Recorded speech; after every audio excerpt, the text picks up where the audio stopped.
দেখ নিউমারেটর মানে তোরা কি দেখলি, লব, আর ডিনোমিনেটর মানে কি, হর। The numerator of a fraction, আমি কি বলেছি সবসময় আগে বুঝবো, the numerator of a fraction is increased by 20%। তার মানে কি বলবো, একটা ভগ্নাংশ তার নিউমারেটরটা 20% বেড়ে। তাহলে ধর আমি লবটা এক্স ধরছি আর হরটা ওয়াই ধরছি, লবটা এক্স ধরছি, হরটা ওয়াই ধরছি। আচ্ছা এবার বল ইনক্রিজড বাই 20%। 20% ইনক্রিজ মানে কি রে, 100-র মধ্যে 20 বেড়েছে। তার মানে 20 বেড়ে কত হয়েছে রে, 120% লিখলাম। একদম 120/100। আর ডিক্রিজ বাই 10%, ডিনোমিনেটর হরটা 10% কমেছে, মানে 100-র মধ্যে 10 কমেছে, তাহলে 90/100। আচ্ছা লব আর হরটা বাড়া আর কমার পর এখন ভগ্নাংশটা কত হয়েছে, 16/21। তাহলে এটা বাই এটা ইজ ইকুয়ালস টু 16/21। তাহলে দেখ আমরা কি জানি রে, ভাগ থাকলে গুণ হয়ে উল্টে যায়, তাই না রে? এটা কি লিখবি, 120x বাই 100 ইন্টু 100টা উপরে চলে গেল, নিচে 90y ইকুয়ালস টু 16/21। তাহলে দেখ 100 কেটে গেল, একটা ছিল, একটা জিনিস কেটেছে। 4/7 হবে। হ্যাঁ একদম 4/7। 3 3 9, 3 4 12, 4 দিয়ে কেটে দে, 4 4 16, 3 7 21। তার মানে x by y equals to 4/7। দেখ একটা জিনিস মাথায় রাখবি, ধর এরকম কিছু আছে না, আমি 4 4 16 দেখ ওপরে ওপরে নিচে নিচে কাটলাম, ধর এরকম কিছু যদি থাকে 3x/4 ইকুয়ালস টু 9/8, এই সমান চিহ্নের ওপরে ওপরে যদি কাটাকুটি যায় তাহলে আমরা কেটে দিই। এবার তোরা বলিস স্যার কাটাকুটি তো আমরা জানি সবসময় ওপর নিচে হয়, তুমি পাশাপাশি কেন কাটলে? কারণ পাশাপাশি কাটতে পারি কেন, মাঝখানে একটা সমান চিহ্ন আছে বলেই কাটতে পারি। কেন? কারণ আমরা কি জানি, এটা ক্রস মাল্টিপ্লাই হয়। কি লিখবি, 3x into 8 equals to 4 into 9। তাহলে x ইকুয়ালস টু কি লিখবি, 4 ইন্টু 9, আর নিচে এই 3 ইন্টু 8টা চলে এলো। দেখ কাটাকুটি করতে পারবি, 3 3 9, 4 2 8। তো আমি এই এক্সট্রা একটা লাইন না লিখে ওপরে উপরে কাটাকুটি করে বা নিচে নিচে কাটাকুটি গেলে আমরা কেটে দিতে। আচ্ছা আগে বল, এটা নিয়ে কারোর কোনো জিজ্ঞাস্য? ঠিক আছে ঠিক আছে, কারোর কোনো অসুবিধা নেই তো? স্যার একবার একটু দেখুন। হ্যাঁ বল, শুনতে পেলাম না। বলছি স্যার একবার একটুখানি দেখিয়ে দিলে ভালো হতো। স্যার অঙ্কটা একবার দেখি স্যার, নেটওয়ার্ক সমস্যা হলো বুঝতে পারিনি। আচ্ছা দেখ আমি কি বলছি, নিউমারেটর মানে কি, লব। তাহলে ভগ্নাংশের লবটা নিউমারেটরটা কত বেড়েছে বল, 20% বেড়েছে। না ওইগুলো বুঝেছি, ওই কাটাকুটি ওই জায়গাটা মাঝখানে, কাটাকুটির এই জায়গাটা, হ্যাঁ হ্যাঁ এই জায়গাটা, তাহলে এটা তো প্রথম থেকে আমার নেটওয়ার্ক সমস্যা বুঝতে, প্রথম থেকে একবার বলুন। হ্যাঁ আচ্ছা বলছি। দেখ 20% বেড়েছে মানে কি, 100-র মধ্যে 20 বেড়েছে। তাহলে 100-র মধ্যে 20 বেড়ে কত হয়েছে, 120% তো। হ্যাঁ, কারণ আমরা একটু আগে কি দেখলাম, পার্সেন্টেজ বাড়ছে বা কমছে, বাড়লে কি করি 100-র সাথে যোগ করি, কমলে কি করি 100-র থেকে মাইনাস। 20% বাড়ছে, তাহলে 20% বাড়ছে মানে 100-র মধ্যে 20 বেড়েছে। তাহলে বেড়ে কত হলো, 120%। তার মানে আমি যদি নিউমারেটর লবটাকে যদি এক্স ধরি, তাহলে 20% বেড়ে এখন লবটা কত হয়েছে, কি বলবি, এক্স ইন্টু 120/100 বলবি না? আচ্ছা এবার বলছে ডিনোমিনেটর, হর কোথায় থাকে সবসময়, নিচে। ডিক্রিজড বাই 10%, তাহলে 10% কমেছে মানে কি, 100-র মধ্যে 10 কমেছে, 100-র মধ্যে 10 কমেছে, তাহলে 10 কমে কত হয়েছে, 90। তার মানে হরটা এখন কত হচ্ছে, ওয়াই এর 90%। আর লব লবটা বেড়ে আর হরটা কমে এখন নতুন ভগ্নাংশটা কত হয়েছে? 16/21। তাহলে এটা ইকুয়ালস টু 16/21 লিখে দিলাম, এটা ইকুয়ালস টু 16/21 লিখে দিলাম। তাহলে এবার কাটাকুটি করেছি। কিভাবে কাটাকুটি করেছি? আমরা কি জানি, ভাগ থাকলে গুণ হয়ে উল্টে যায়। তো 120x/100 ভাগ 90y/100। স্যার বলছিলাম যে 16/21 কোথা থেকে আসলো? 16 অঙ্কে দেওয়া আছে, এই তো 16/21। না স্যার, 16/21টা মানে কোথা থেকে নিলেন? আমি ওটা বুঝতে পারছি না। কোথার থেকে নিলাম মানে, তোর তো অঙ্কতেই তো দেওয়া আছে হ্যাঁ, যে কোশ্চেনে আছে, ওটাই তো বলছেন কি না? হ্যাঁ, আচ্ছা ঠিক আছে স্যার, ঠিক আছে বলুন। লবটা 20% বেড়ে আর হরটা 10% কমেই তো নতুন ভগ্নাংশটা 16/21 হয়েছে। আচ্ছা ঠিক আছে স্যার, বুঝলাম। ঠিক আছে, তাহলে এবার এটা কাটাকুটি করেছি। দেখ 100 কেটে দিয়েছি, একটা জিরো কেটে দিয়েছি। যে কিভাবে কাটছি, 3 3 এ 9, 3 4 এ 12, 4 দিয়ে এটা কেটে দিলাম, 4 4 এ 16, 3 দিয়ে এটা কেটে দিলাম, 3 7 21। তার মানে x/y হচ্ছে 4 এর 7। আচ্ছা, এইবারে দেখ, আমি বলছি, একটু আগেই বললাম না যে শর্টকাট মানে কিন্তু নিজেদের চিন্তা ভাবনা, আর কিছু নয়। আমি বলছি সবাই তো এইভাবে করবে, আমরা কেন করব? কারণ এইখানে দেখ, ফ্র্যাকশন তোর পার্সেন্টেজটা রাউন্ড ফিগারে আছে, 20%, 10%। যদি আমার ফ্র্যাকশন থাকতো, ধর বললো লবটা 16.2-3% বাড়ছে, হরটা 33.1-3% কমছে, তখন দেখ একটু অসুবিধা হতো, একটু ক্যালকুলেশন করতে হতো। তাহলে এইবার দেখ, আমার এই পুরো ক্যালকুলেশনটা না মুখে মুখে হয়ে যাবে। তুই বলি স্যার কিভাবে হবে, দেখাও তাহলে। তাহলে দেখ 20% এর ফ্র্যাকশন পার্টটা কত রে? 20%। এটাকে ভগ্নাংশে কনভার্ট করলে কত? 1/5 তাহলে ইনক্রিজ বলেছে না রে, ইনক্রিজ বলেছে না রে। ইনক্রিজ মানে কি? বাড়ছে। তাহলে 5 এর মধ্যে 1 বাড়ছে। তাহলে দেখ, আমি এখানে লিখছি ইনিশিয়াল। আমি বোঝানোর জন্য এত কিছু লিখছি, তোরাও এরকম ভাবে লিখে রাখবি। কেন? কারণ বাড়িতে তো তোদের এইগুলো দেখেই প্র্যাকটিস করতে হবে, মনে থাকবে। কিন্তু তোরা নিজেরাই দেখার পর বলবি না স্যার, পরীক্ষাতে তো এত, আমরা ডিরেক্ট শুধু লাস্ট লাইনটাই লিখে দেবো। তাহলে এখানে লিখলাম নিউমারেটর, যেটা আমি তোদের সবসময় বলছি, অঙ্কের ইনফরমেশন লিখবো, নিউমারেটর আর ডিনোমিনেটর। বুঝলাম? তাহলে বল, তুই কি বললি যে লবটা 20% বেড়েছে, মানে 1/5, মানে 5 এর মধ্যে 1 বেড়েছে। তাহলে তুই কি বলবি? ইনিশিয়াল নিউমারেটর যদি 5 হয়, ইনিশিয়াল নিউমারেটর যদি 5 হয়, 1 বেড়ে এখন নিউমারেটরটা কত হয়েছে? 6 হয়েছে। আচ্ছা, 10% এর ফ্র্যাকশন পার্ট কত বলবি রে? 1/10। একদম। তাহলে তুই কি বলবি? 10 এর মধ্যে 1 কমে গেছে, 10 থেকে 9 হয়েছে। 10 থেকে 9 হয়েছে। এবার আমি বলছি, তোদের যদি মনে হয় যে স্যার এটা 5 দুগুণে 10 কেটে দেবো, 3 দুগুণে 6, 3 3 9 কেটে দেবো, কেটে দে, কোনো অসুবিধা নেই। শুধু কাটার সময় একটা জিনিসই খেয়াল রাখবি, যাতে কাটতে গিয়ে রক্ত না বেরিয়ে যায়। চল, তাহলে এইবারে টাকা, এই যে 16/21 যেটা, এটা তোর প্রেজেন্ট ফ্র্যাকশন না, এখনকার ভগ্নাংশটা না? বল। আর এখনকার ভগ্নাংশটা তোর কত? 6/9। 6/9। তাহলে এই 6/9 ইউনিটের ভ্যালুই আমি কত বলবো? 16/21। তাহলে 1 ইউনিট মানে কত বলবো? 16/21 ইন্টু, এটা 6/9 ভাগ হবে, ভাগ থাকলে গুণ হয়ে উল্টে যাবে।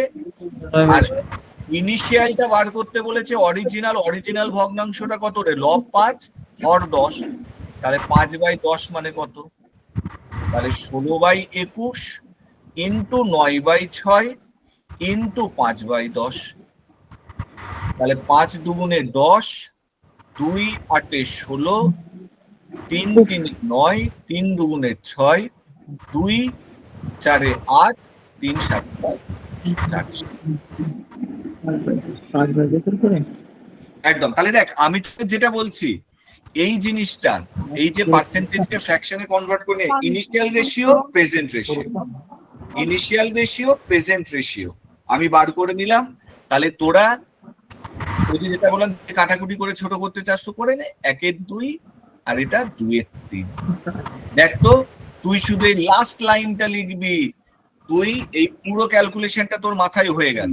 তো আমাদের প্র্যাকটিসটা সেই রকমই থাকবে যে অর্ধেক ক্যালকুলেশন, যে ক্যালকুলেশন গুলো আমাদের মুখে মুখে করার, মেন্টালি করার, সেগুলো করে নেবো। তার মানে এই 2 এর 3 মানে 16/21, 1 এর মানে 16/21 ইন্টু 3 এর 2, তাহলে 1 এর 2 মানে কত? আমি শুধু এই লাস্ট লাইনটা লিখব। বল বুঝে গেছে রে?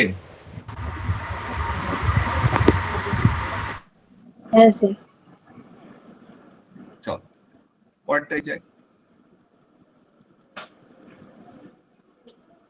আচ্ছা, এই অঙ্কটা আমি এখন বাদ দিচ্ছি। কেন বাদ দিচ্ছি? কারণ আমরা একটা প্রসেস শিখবো, অ্যালিগেশন বা লিঙ্ক আপ। নিশ্চয়ই তোরা নাম শুনেছিস, অ্যালিগেশন বা লিঙ্ক আপ। ঠিক আছে, অ্যালিগেশন বা লিঙ্ক আপ। তো এই অঙ্কটা আমরা সেই অ্যালিগেশন বা লিঙ্ক আপ প্রসেসে করব, সেটা তো অনেক তাড়াতাড়ি হয়ে যায়।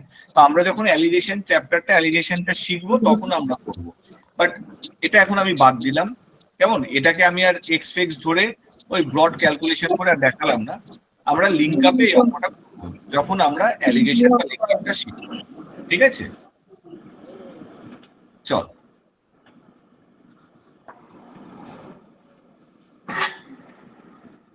দেখি, the price of wheat increases by 60%.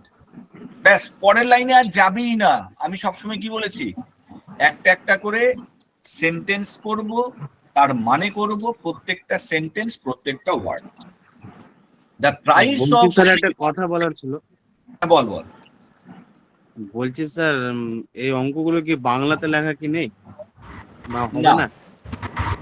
না, মানে বাংলাতে লেখা মানে আবার তাহলে খাটতে হবে আর কি, আবার এগুলোকে বাংলায় করতে হবে। মানে কি অসুবিধা হচ্ছে বল? আমি তো পুরোটাই তো বাংলাতেই বলছি। না স্যার, অসুবিধা কি, বাংলাতে হলে আরো বেশি ভালো হতো, ওই জন্যই বললাম। আচ্ছা আচ্ছা, দেখ আমার মনে হয় অঙ্কের খুব একটা বাংলা বা ইংলিশ খুব একটা কি ম্যাটার করে? না স্যার, ম্যাটার তো করে না। আমরা তো জাস্ট ওই পড়ে মানেটা পড়ে নিই আর কি। যাই হোক, হ্যাঁ বল, কি বলছিস? আমি ইনভেস্টর বলছি। হ্যাঁ হ্যাঁ বলুন। বলছি ওরা যদি বাংলা চায় সে আমরা করে দেবো, কোনো অসুবিধা নেই। ঠিক আছে, কারণ যদি বাংলা সুবিধা হয়, যার সুবিধা হয় তাকে বাংলাতে করে দিলে খুব ভালো হয়। ঠিক আছে ঠিক আছে ঠিক আছে, বাংলা পেয়ে যাবে, বাংলা পেয়ে যাবে। ঠিক আছে ঠিক আছে ঠিক আছে স্যার, আপনি করান। তাহলে দেখ অঙ্কটা কি বলছে, the price of wheat increases by 60%। তাহলে তোকে কি বললো? গমের দাম 60% বেড়ে গেল। তাহলে আমরা তো একটাই জিনিস শিখে রেখেছি, কি? পার্সেন্টেজকে আমরা ফ্র্যাকশনে কনভার্ট করব, ভগ্নাংশে কনভার্ট করব, দিয়ে আমরা ইনিশিয়াল আর প্রেজেন্ট রেশিওটা বার করব। তাহলে দেখ 60%, এটার ফ্র্যাকশন পার্ট কত হয় রে বল? 3 এর 5 না? কেন? 60% মানে 60/100 করে দেখে নে। 2 3 এর 6, 2 5 এর 10, 3 এর 5। আচ্ছা, ইনক্রিজ বলেছে, ইনক্রিজ মানে কি রে? বাড়ছে। কি বেড়েছে? দাম বেড়েছে, প্রাইস। তাহলে আমি এখানে প্রাইসের রেশিও লিখি। আমাদের কি বলা আছে? সব সময় রেশিও তৈরি করব, কার? ইনিশিয়াল আর প্রেজেন্টে, আগে আর এখনকার। তার মানে বল, তাহলে কি বলবো? 5 এর মধ্যে 3 বেড়েছে, 5 এর মধ্যে 3 বেড়েছে। তার মানে ইনিশিয়াল প্রাইস যদি 5 হয়, প্রেজেন্ট প্রাইস কত? 3 বেড়ে কত হয়েছে? 8। তাহলে দেখ আমি শুধু ওই ফার্স্ট সেন্টেন্সটুকুনি পড়ে রেখেছি, পরের সেন্টেন্সে আমি যাইনি। কাজেই তোরাও তাই করবি, একটা একটা করে সেন্টেন্স করবি, যা ইনফরমেশন পাবি তারপর আবার নেক্সট সেন্টেন্স। তাহলে আমি ফার্স্ট সেন্টেন্স যতটুকুনি দেখে রেখেছিলাম সেখান থেকে আমি লিখে নিয়েছি। এইবার আমি নেক্সট সেন্টেন্সে যাব। কি বলছে? A man decreases his consumption. A man decreases his consumption. Consumption মানে আমরা কি জানি? ব্যবহার, পরিমাণ। কোন জিনিস আমি ব্যবহার করছি বা কনজিউম করছি মানে ব্যবহার। তাহলে বললো আমি ওই গমের ব্যবহারটা কত পার্সেন্ট কমাবো? তাহলে বলছে expenditure remain same. Expenditure remain same. Expenditure মানে আমরা কি জানি? খরচ। তাহলে অঙ্কটা কি বললো? গমের দামটা বেড়ে যাওয়ার জন্য গমের ব্যবহার বা পরিমাণটা আমি কমিয়ে খরচাটা একই রাখবে, কিভাবে কমাবো যাতে আমার খরচটা একই থাকবে। এবার একটু বুঝে নিই। আমাকে একটা কথা বলতো, আমরা কি জানি রে? খরচ যদি অপরিবর্তিত থাকে, খরচ যদি অপরিবর্তিত থাকে তাহলে দাম আর পরিমাণ এই দুটো ব্যস্তানুপাতিক সম্পর্ক না রে? বল, দাম আর পরিমাণ ব্যস্তানুপাতিক সম্পর্ক না? ব্যস্তানুপাতিক সম্পর্ক মানে কি রে? আমরা কি জানি? কোনো জিনিসের দাম বেড়ে গেলে আমরা কি করি? পরিমাণ কমিয়ে দিই না? আর দাম কমে গেলে পরিমাণ বাড়িয়ে দিই। তাহলে যেটা আমি বারবার বলি, অঙ্কের সবসময় এক্সাম্পল নিবি, অঙ্ককে রিয়েলাইজ করবি। কিরকম? একটা ছোট্ট এক্সাম্পল যদি আমরা দেখি, ধর আমি আজকে দোকানে চিনি কিনতে গেছি, আইলাম, ওরে চিনি কত টাকা করে দিচ্ছিস তুই? বললো 20 টাকা কিলো। ধর বললো 20 টাকা কিলো। আইলাম, তাহলে এনে তুই 100 টাকা রাখ, আমাকে 5 কিলো দিয়ে দে। তো 100 টাকায় আমাকে কত কিলো দিল? 5 কিলো দিল। 5 কিলো দিয়ে আমি 2 দিন পর আবার ওর দোকানে চিনি কিনতে গেছি। এবার চিনি কিনতে গিয়ে আমি ওকে আবার ওই 100 টাকা দিয়ে বলছি, কই দে রে 5 কিলো চিনি দে তো। তখন তুই আমাকে বলছিস যে আরে শোনো না, এই চিনির দাম কিন্তু বেড়ে গেছে, আর 20 টাকা দাম নেই। তাহলে সে কি রে? সে তো কয়েকদিন আগেই তো নিয়ে গেলাম, দাম বাড়িয়ে দিয়েছিস? বলছে হ্যাঁ। বললাম যা, আমি তো 100 টাকায় এনেছি। তখন তুই কি বলবি? তাহলে তুমি এক কাজ করো, 4 কিলো নিয়ে যাও, পরিমাণটা কমে যাবে। তাহলে তুই 100 টাকায় ক কিলো দিলি? 4 কিলো দিলি। তাহলে যখন দামটা দেখ 25 টাকা ছিল, তখন আমি কত কিলো পাচ্ছিলাম? সরি, যখন 20 টাকা ছিল তখন 5 কিলো পাচ্ছিলাম, আর 25 টাকার জন্য কত পাচ্ছি? 4 কিলো। তার মানে দেখ, দামটা যে 20 টাকার থেকে বেড়ে 25 টাকা হয়ে গেল, পরিমাণটা আমার 5 থেকে কমে 4 হয়ে গেল না? পরিমাণটা কমে গেছে একদম। তাহলে এক্সাম্পলটা সবাই বুঝতে পারলি? হ্যাঁ।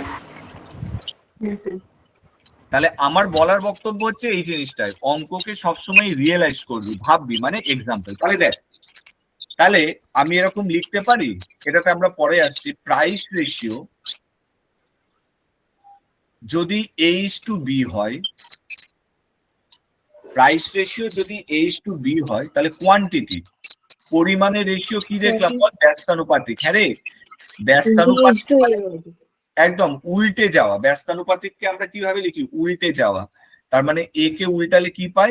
1/A, B কে উল্টালে কি পাই? 1/B। তাহলে A কে উল্টালে কি পাই? 1/A, B কে উল্টালে কি পাই? 1/B। আচ্ছা, আমরা সবাই জানি রেশিও মানে ভাগ। কেন?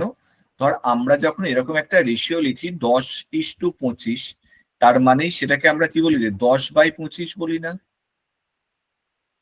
10:25 কে আমরা কি বলি? 10/25। তাহলে এখানেও ঠিক তাই, কোয়ান্টিটি রেশিও 1/A/1/B, মানে 1/A কে আমি 1/B দিয়ে ভাগ করছি। তাহলে ভাগ থাকলে সেটা গুণ হয়ে উল্টে যায় B/1। তাহলে এটা আমি কি পেলাম বল? B/A। B/A কে আমি লিখতে পারি B/A। B/A কে আমি লিখতে পারি B/A। তার মানে প্রাইস রেশিও যদি A/B হয়, তাহলে কোয়ান্টিটি রেশিও কি হয়ে যায়? উল্টে যায়, B/A। তাহলে ঠিক তেমনি ভাবে প্রাইস রেশিও যদি 5:8 হয়, তাহলে কোয়ান্টিটি রেশিও কত হবে? 8:5। এটাই তোকে বার করতে বলেছে, find the ratio of his previous and present consumption. Consumption মানে পরিমাণ, ব্যবহার।